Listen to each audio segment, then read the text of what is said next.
CFM, en Tarn-et-Garonne, le MAG. Madame, monsieur, bonjour. Rémi Taureau est là pour le MAG de CFM Montauban. Et aujourd'hui, c'est Anaëlle Petit qui prend les commandes de votre MAG.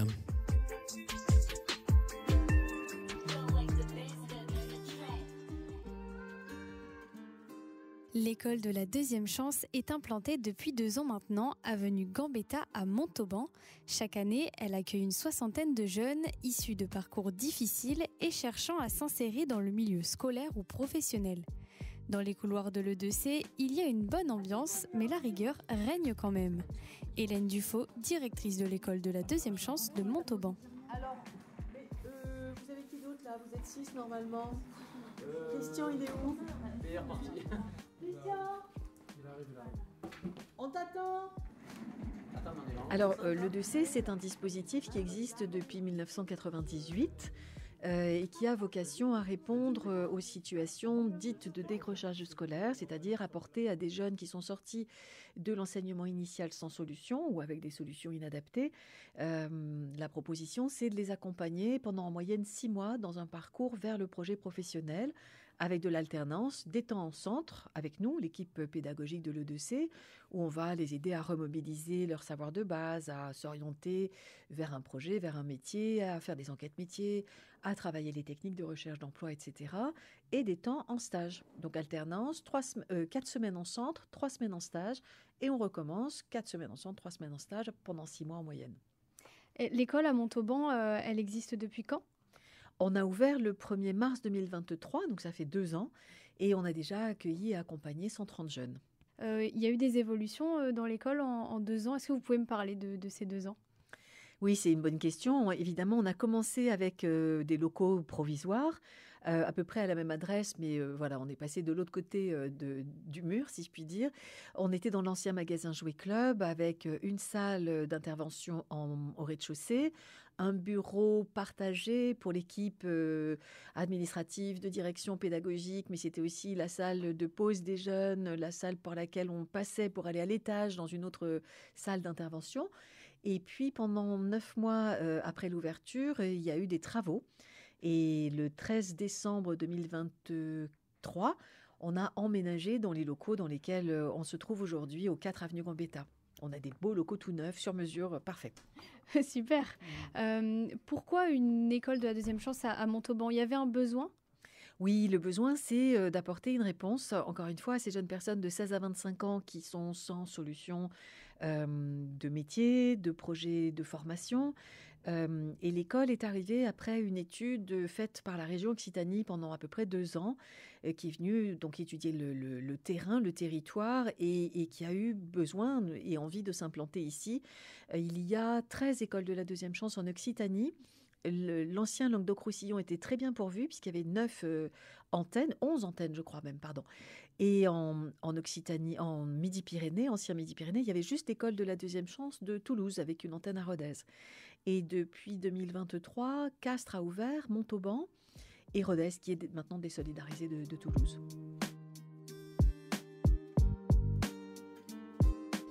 Pourquoi avoir fait le choix de rejoindre l'E2C ? Parce qu'en fait, j'étais dans une formation, j'étais en apprentissage en mécanique agricole. Et suite à des différends avec mon entreprise, j'ai préféré quitter ma formation. J'arrivais pas à trouver de nouvelles formations, donc en fait, je me suis redirigé vers ici parce que ça nous apprenait la vie professionnelle et ça nous faisait un peu de remise à niveau, on va dire. Et il nous aide aussi sur l'accompagnement pour des stages et des nouvelles formations. Alors j'ai commencé à SAP à EPE petite enfance qui m'a pas plu. Du coup après j'étais à la mission locale. La mission locale m'a dirigée ici, à l'E2C. Alors on m'en a parlé dans mon entourage et j'ai trouvé que c'était la dernière solution que j'avais à mon arc afin de y remédier à mes recherches et mes compétences professionnelles. J'étais déscolarisé parce que du coup il fallait que je trouve quelque chose, il fallait que je bouge un peu parce que rester chez soi c'est pas non plus trop une option, il faut travailler pour avoir quand même notre vie, notre argent pour vivre.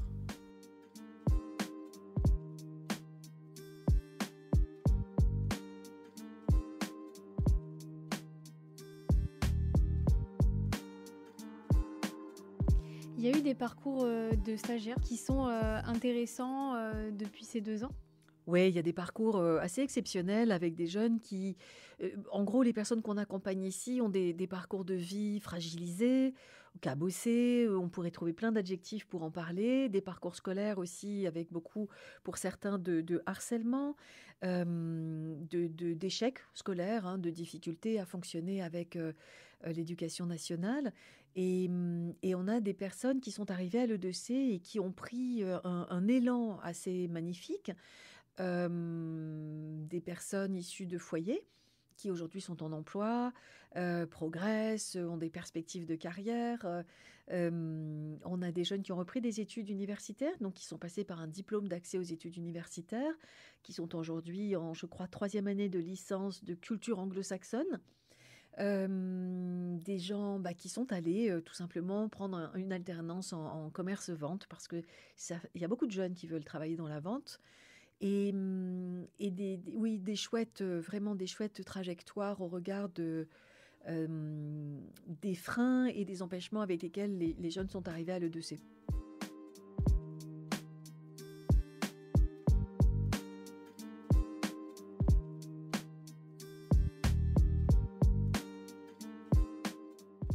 Et ça fait combien de temps dans cette école? Là, actuellement, moi, je suis rentré en mars-avril. Ça fait très peu. Ouais. Cette année? Oui, tout à fait. Et je rentrais dans ma période de stage en mai, je commence, début mai. Vous avez des pistes déjà? Oui, tout à fait, notamment dans tout ce qui est le domaine de la mairie, la préfecture et aussi tout ce qui est médical. Quel stage vous visez? Qu'est-ce que vous aimeriez faire? Dans le secrétariat. Je vise le secrétariat. Et donc vous avez des pistes?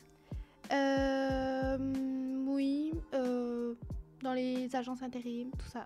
Ok, c'est encore en recherche? Oui, encore en recherche. Et où se situe le niveau d'accompagnement de l'école, la limite? Vous agissez sur quoi? Alors nous, on agit sur tout le côté accompagnement vers le professionnel, vers le projet. On ne va pas apprendre un métier à l'E2C, on est vraiment avant cette étape-là sur des techniques de recherche d'emploi, de l'orientation, remobilisation des savoirs de base, c'est-à-dire prendre la parole en public, écrire, remobiliser les maths en lien avec les métiers, travailler dans un groupe. On fait beaucoup de sorties culturelles, mais on n'est pas éducateur, on n'est pas éduxp, on n'est pas psychologue, on n'est pas tout ça. En revanche, lorsque des stagiaires qui sont ici à l'E2C ont besoin ou pourraient bénéficier de ces accompagnements-là, puisque ça n'est pas notre métier, alors on mobilise le réseau des partenaires type Ressources Jeunesse, le CCAS, Solia pour le logement. Enfin, on a tout un tas de partenaires incroyables à Montauban qui permettent de proposer une solution, un éventail de solutions pour répondre à tous les besoins des jeunes. Justement, ces partenaires ou alors les entreprises qui les accueillent en tant que stagiaires, elles ont répondu présentes depuis les 2 ans d'existence de l'école? Ouais, on est très très fiers de ça et très heureuses et heureux bien sûr parce que Rachid Noir, qui est chargé de relations entreprises et adjoint de direction, donc en lien vraiment avec le terrain professionnel, c'est lui qui va suivre tous les jeunes en stage. Il va systématiquement faire une visite en stage pour faire le bilan, voir comment les choses se sont passées.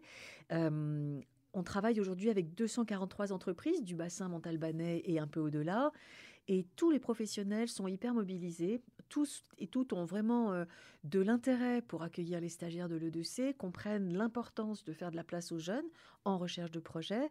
Et puis pour certains, c'est aussi un moyen de recruter, de prendre des jeunes en stage, de les tester pendant la période de stage, et puis au final de leur proposer un contrat si ça peut le faire à ce moment-là. C'est souvent que ça arrive, la proposition d'un contrat? Je ne sais pas dire si c'est souvent. On a 54 parcours par an, mais on a, j'ai pas le chiffre en tête, mais on a un joli taux d'insertion par l'alternance. Ouais, c'est très encourageant.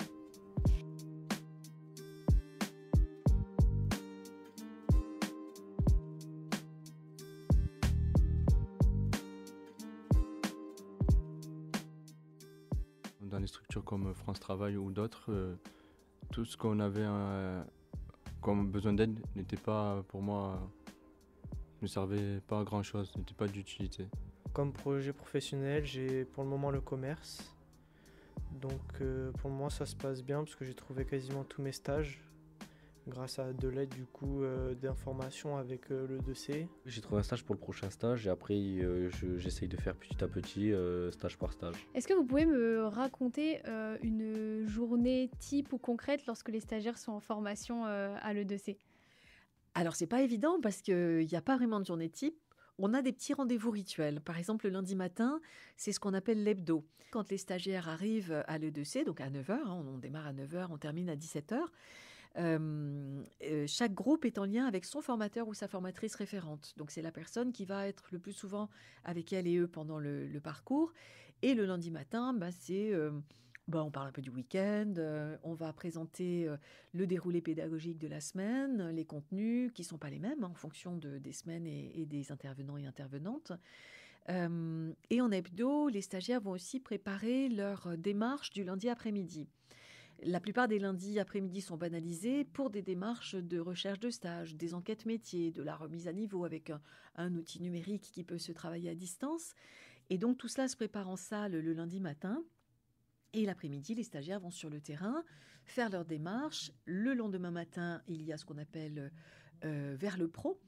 Et avec toujours le formateur ou la formatrice référente, les stagiaires vont raconter ce qui s'est passé, montrer leurs documents de démarche de recherche de stage, parce qu'on est dans une logique de preuve.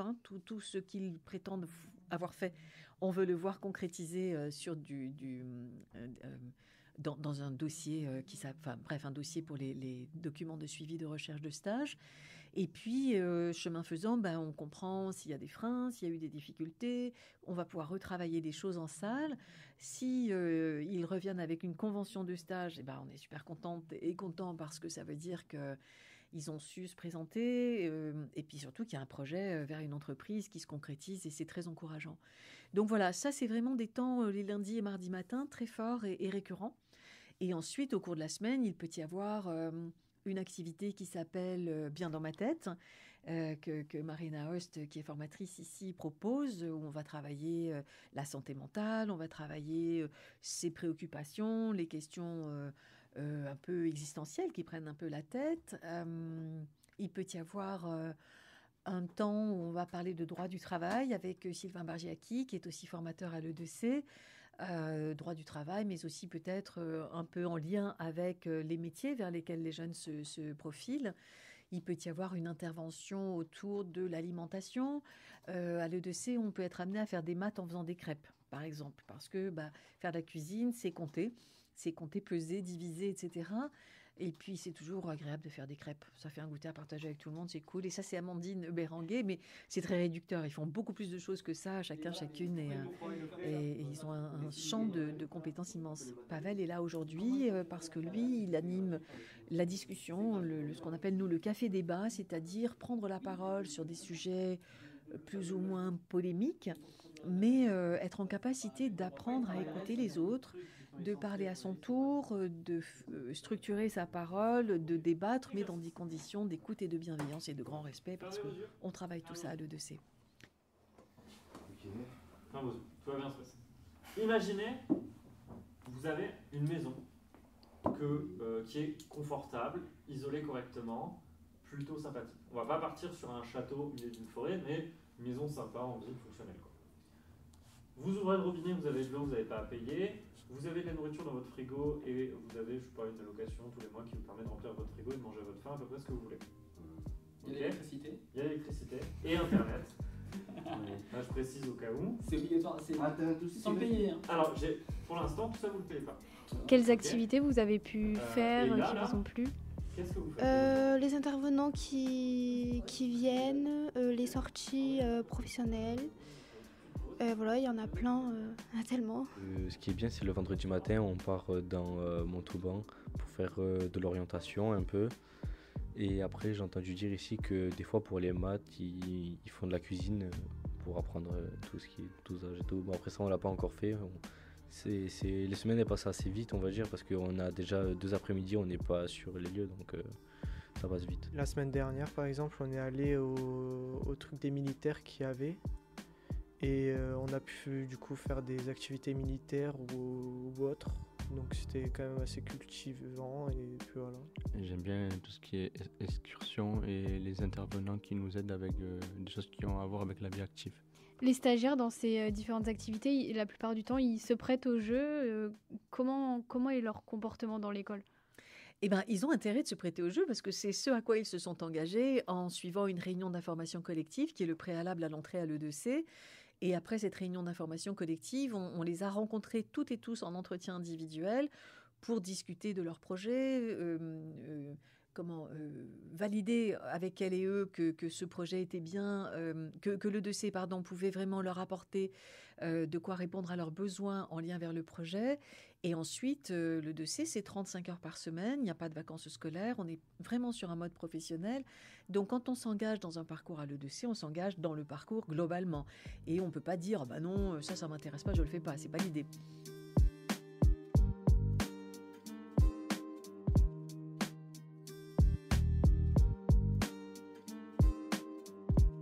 Et alors, le bilan de ces 3 semaines, vous êtes contente pour le moment ?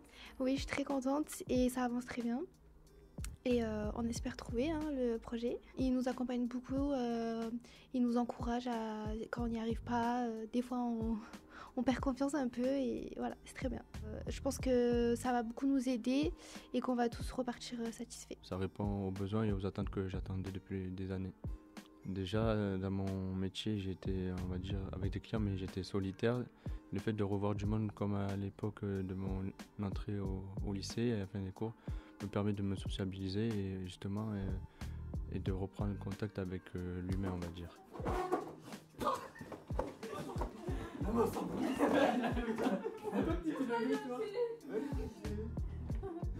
Je suis très content, oui, il y a une bonne ambiance, les gens sont sympas.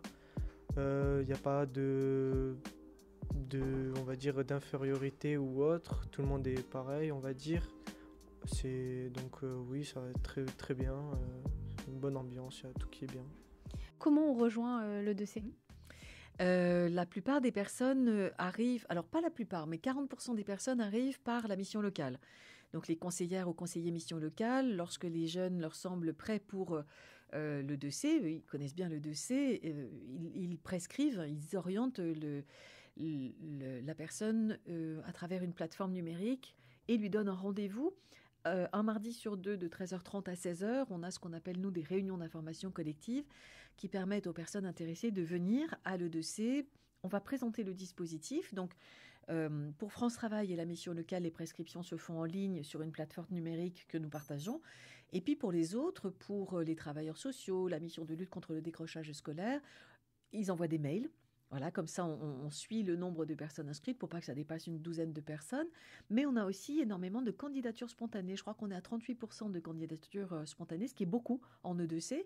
Et à notre grande joie, aujourd'hui, on sait que d'anciens stagiaires qui étaient contents ou pas de ce qui s'est passé pour eux en E2C, mais aujourd'hui, ce sont des prescripteurs des suivants. Ils orientent leurs cousins, leurs cousines, leurs copains, leurs copines. Et voilà, le mot circule qu'à l'E2C, il y a des parcours qui peuvent aider, tout simplement.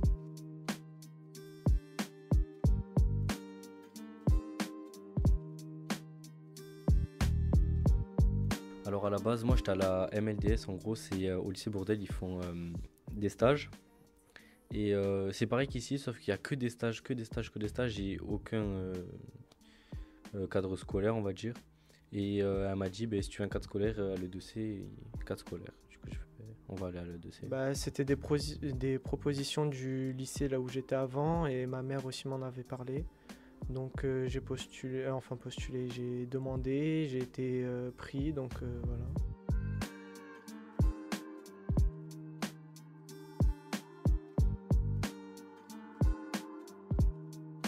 Chaque année en France, on estime à 100 000 le nombre d'élèves en décrochage scolaire et ce sont 16 000 jeunes par an qui rejoignent l'un des 139 sites du réseau d'écoles de la deuxième chance.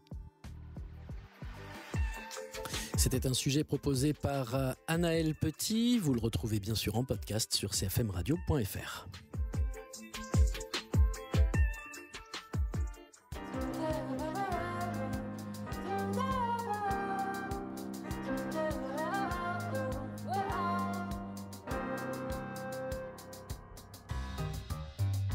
Si te preocupas por el futuro, preocupaciones pueden llegar. Si te entristeces por el pasado, ahí no descansarás en paz.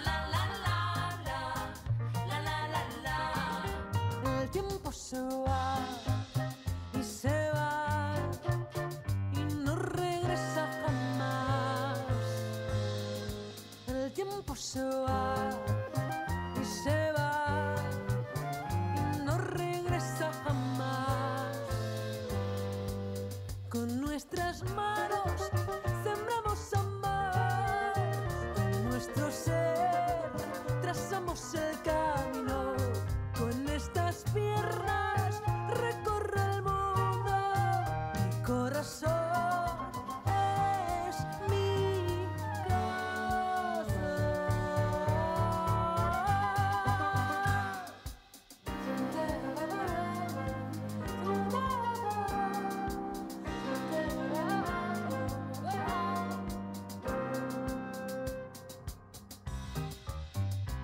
Pero si vives cada minuto en el presente con mucho amor, las alegrías te llegarán y los lamentos todos se irán.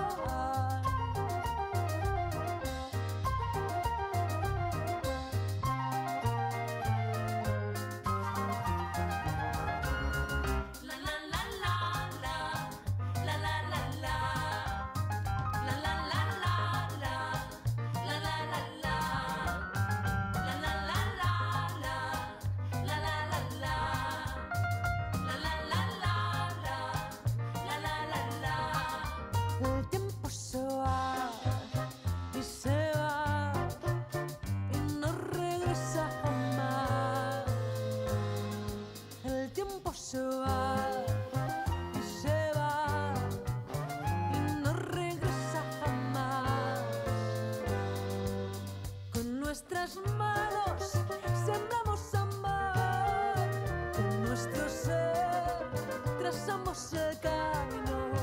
Con estas piernas recorro el mundo, mi corazón es mi casa.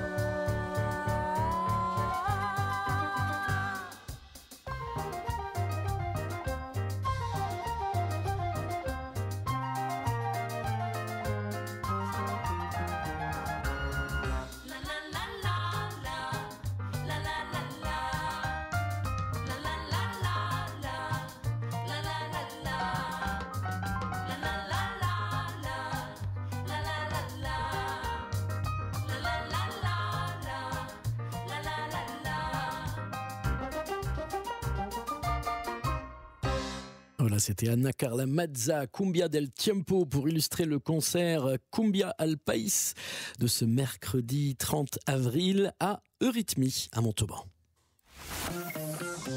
Vos podcasts et replays, CFMradio.fr.